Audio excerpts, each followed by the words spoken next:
In order to calculate forces exerted by moving fluids and to calculate other effects of flow, such as transport, we must be able to describe the dynamics of flow mathematically.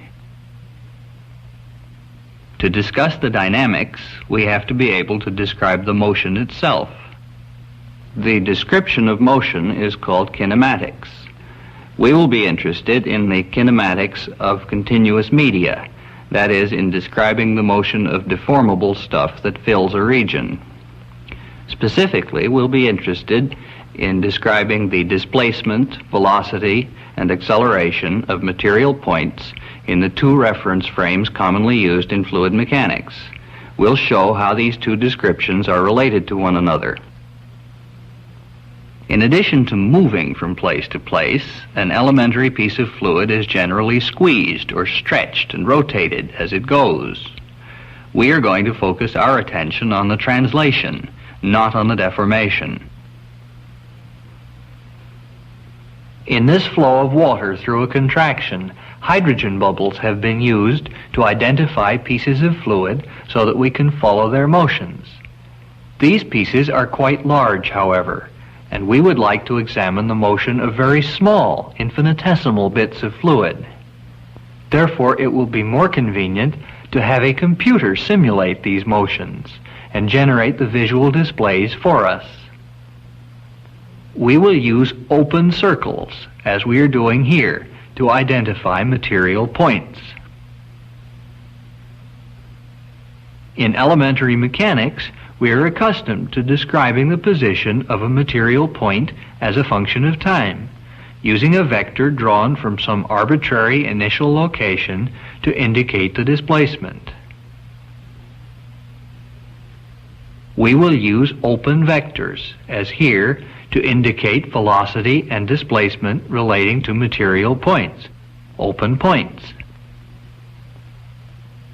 In a given motion, we can compute the velocity and acceleration of such a point at each instant. Here we indicate the velocity by a vector attached to the point. In a continuous fluid, of course, we have an infinity of mass points, and we have to find some way of tagging them for identification. A convenient way, though not the only one, is to pick some arbitrary reference time, which we will call the initial time, and identify the material point by its location at that time. Mathematically, we would say that the velocity is a function of initial position and time.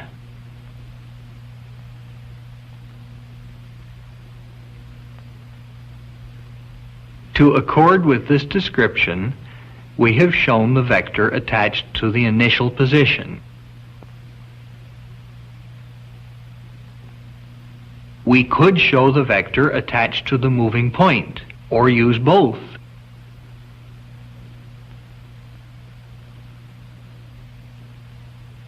If we were displaying the motion of a group of points like this, whose vectors do not interfere with one another.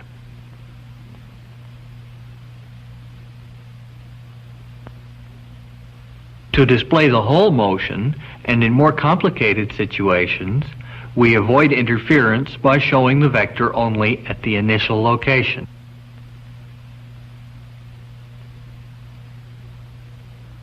To describe the whole motion, we would have to give the velocity of all the pieces of matter in the flow as a function of time and initial position, like this.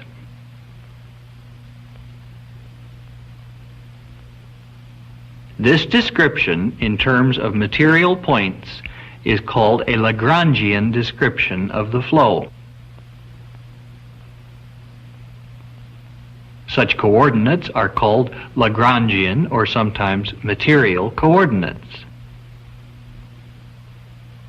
From the Lagrangian velocity field, we can easily calculate the Lagrangian displacement and acceleration field.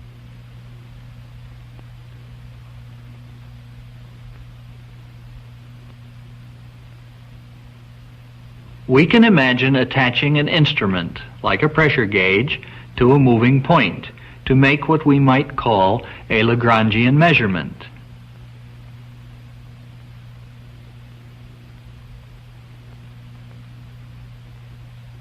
This sort of thing is attempted in the atmosphere with balloons of neutral buoyancy.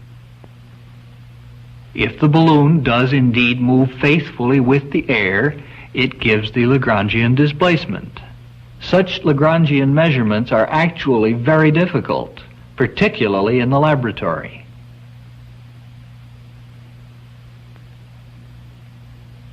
We usually prefer to make measurements at points fixed in laboratory coordinates.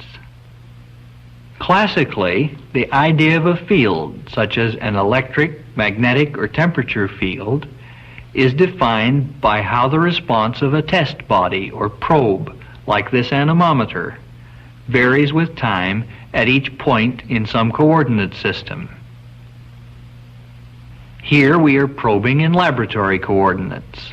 We will always indicate such probing points, points in a coordinate system fixed in our laboratory, and the velocities measured there by solid points and solid arrows.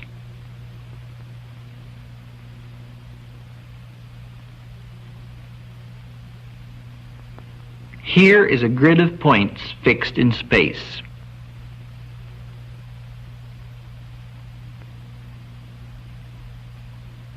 We show the velocity at each point. A description like this, which gives the spatial velocity distribution seen by a probe in laboratory coordinates, is called an Eulerian description of the flow.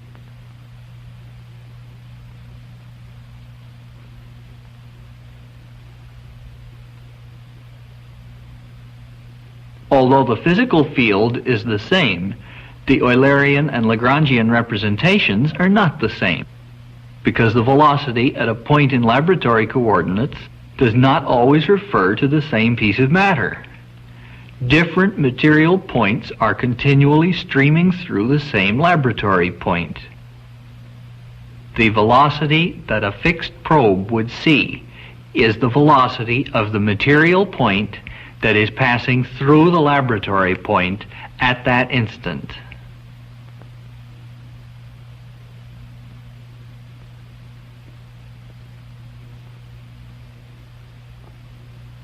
It's an advantage of the laboratory coordinates that there's often a frame of reference in which the Eulerian field is steady. Just as we simulated the flow in the contraction, we can simulate the flow under a free surface gravity wave like this. To make things clearer, we have rather exaggerated the wave amplitude. Let's take a closer look.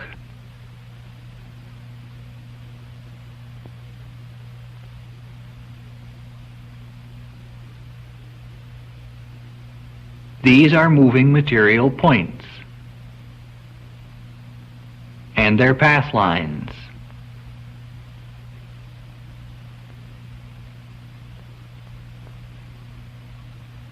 Here are the velocities of the moving points, the Lagrangian velocities attached to the points, and here also attached to their initial locations. In any flow, the Lagrangian field can only be steady if each material point always experiences the same velocity. This degenerate case only happens in a steady parallel flow. Here now is the Eulerian description. In this wave motion, neither the Eulerian nor the Lagrangian description is steady.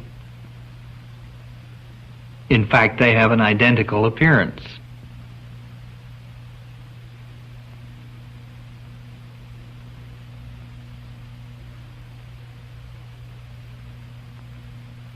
In this flow, if we move our frame with the wave speed, the Eulerian pattern will become stationary.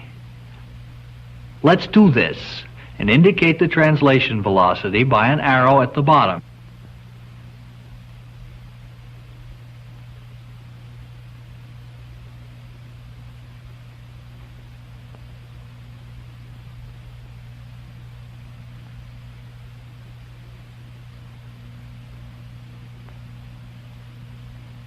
Now let's resolve the velocities into components.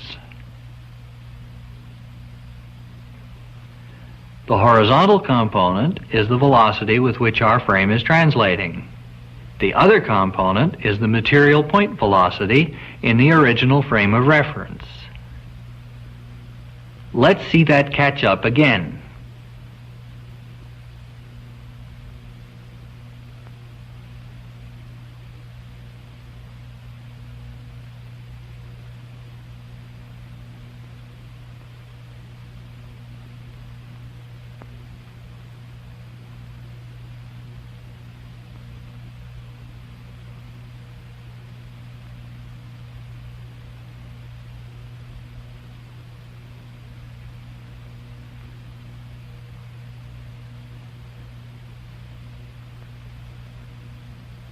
The path lines, which are also streamlines in this frame of reference since the flow is steady, resemble the form of the free surface.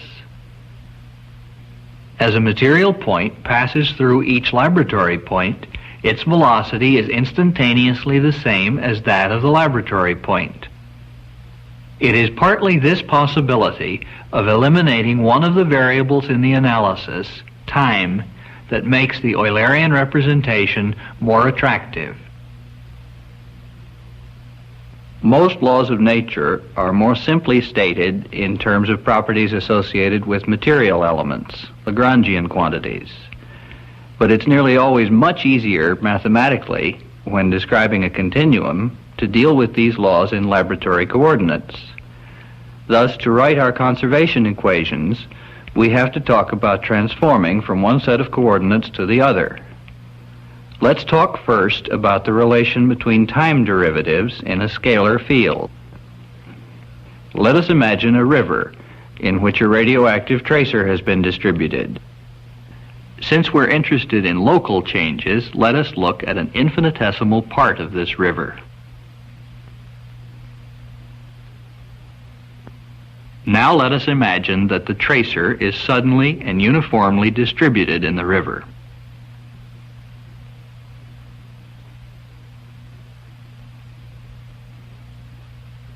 These dots that are gradually disappearing symbolize the tracer, which is gradually decaying everywhere. These filled-in circles represent two laboratory points, which are infinitesimally close together on the same streamline, but which look far apart in our expanded view of the river. Since in this case we distributed the tracer uniformly, the radioactivity at the two laboratory points is the same, but is changing with time.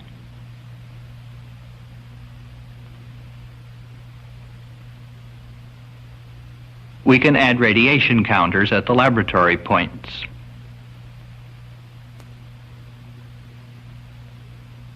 The solid bars on these Eulerian radiation counters indicate the level of radioactivity at these two laboratory points.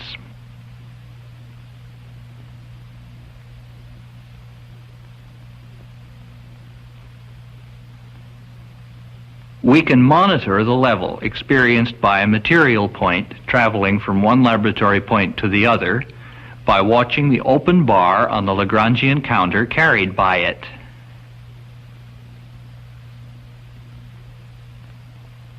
The dashed bar represents the value recorded by the Lagrangian counter as the material point passed through the left-hand laboratory point. Comparing the before and after values of the Lagrangian counter, it is evident that the traveling point sees only the same change that each of the laboratory points sees.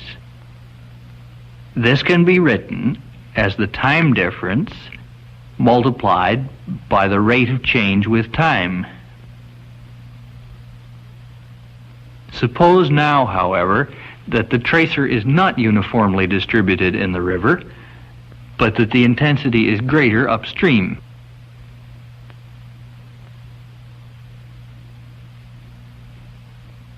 Now the intensity at the downstream point is initially lower, and of course both are decreasing with time as before.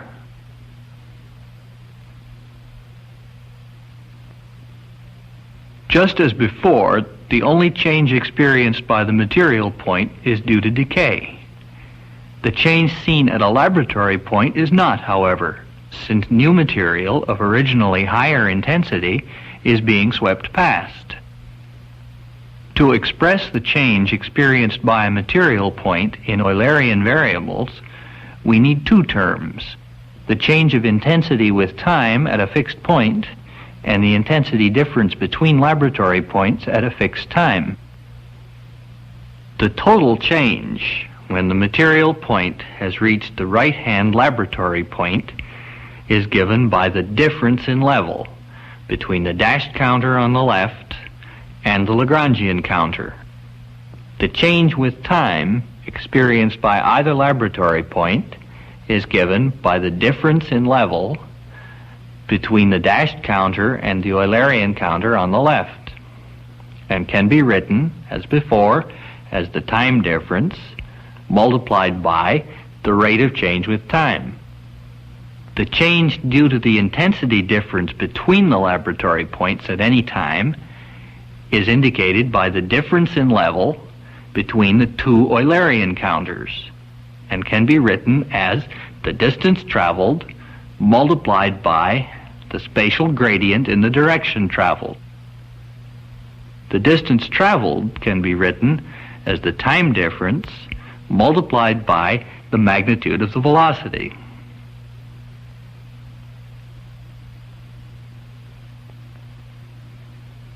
The total change is the sum of the two changes described.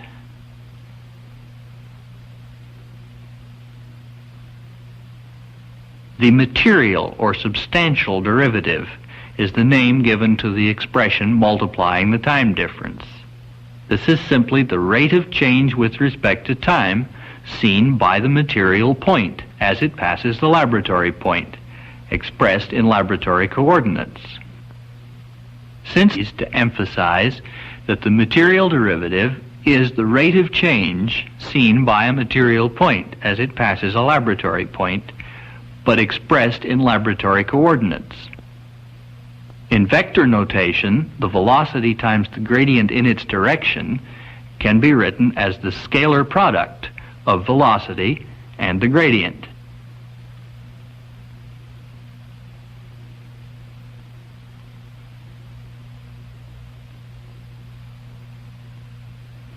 We're also interested in the material derivative of a vector field such as the velocity. We're especially interested in that because the material derivative of the velocity gives an expression for the acceleration in a form which we need for the momentum equation. The expression that we just obtained for the material derivative of a scalar field would work just as well for each component of a vector field, but we can also show the material derivative of the vector field directly. Here are two laboratory points infinitesimally close to one another in a magnified view of an arbitrary steady flow. They lie on the same path line, and a material point is traveling from one to the other.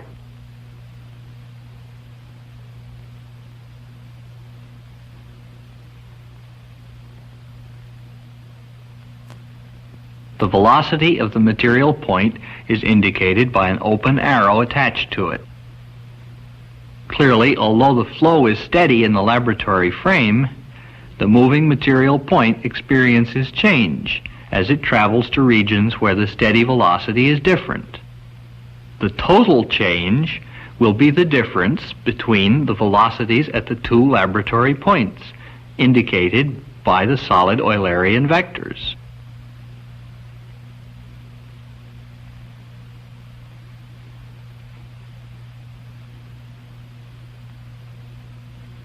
The amount of the change will be easier to see if we attach the Lagrangian vector to the left-hand laboratory point, taking as our initial or tagging time the time when the material point passes that laboratory point.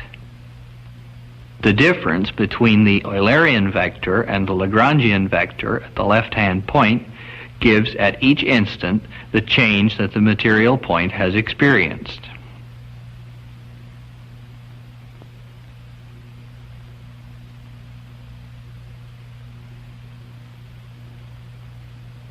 The total change when it arrives at the right-hand point, a vector distance delta r away after a time delta t, can be written as the vector distance traveled times the gradient of the velocity. The distance traveled is just the time difference times the velocity.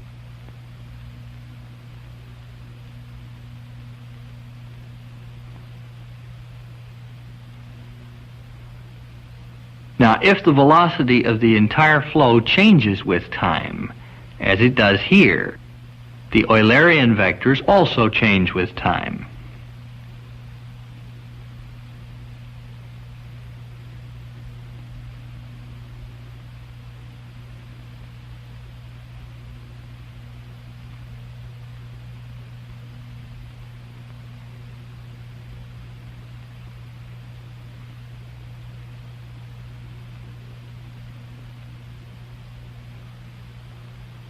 The amount of change will be easier to see if, in addition to placing the Lagrangian vector at the left-hand point, we include as a dashed vector the initial value of the left-hand Eulerian vector.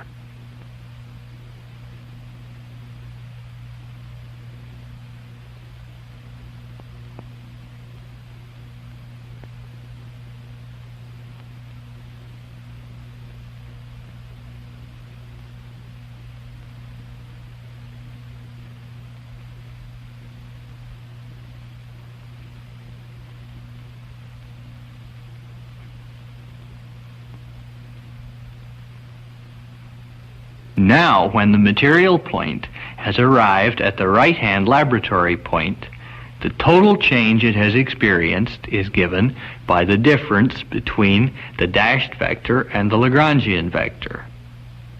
But this can be broken into two parts.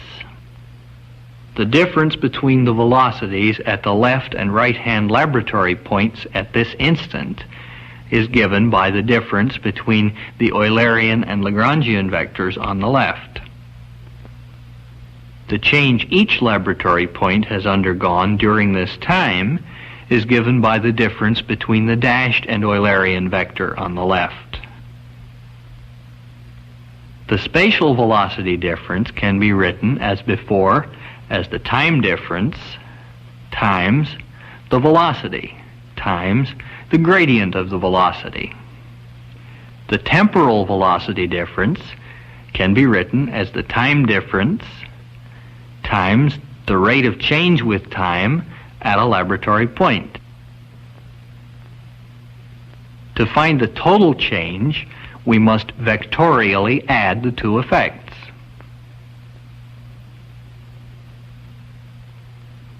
The material or substantial derivative is just the expression multiplying the time difference.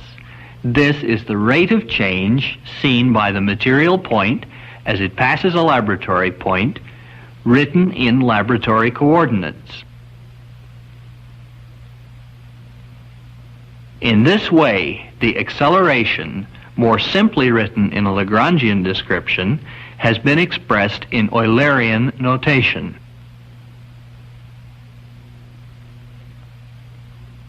To summarize what we have seen, we can tag the material points in a flow by using their locations at some reference time, and then give their displacement, velocity, and acceleration as functions of time and initial position.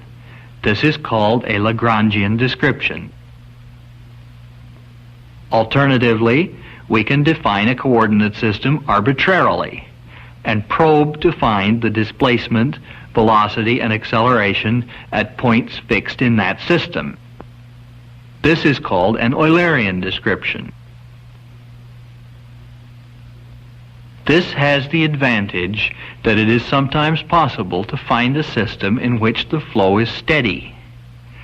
It is also mathematically enormously more convenient. We nearly always write the conservation equations for a continuum in this Eulerian system. It has the disadvantage that we're not always referring to the same material point.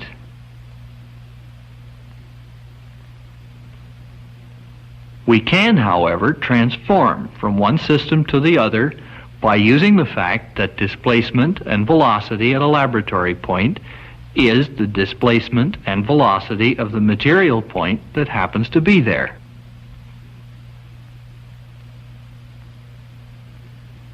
To express in Eulerian field variables the change experienced by a material point, we must take account not only of the change with time of properties at a fixed point, but also of the change of properties with position at a fixed time.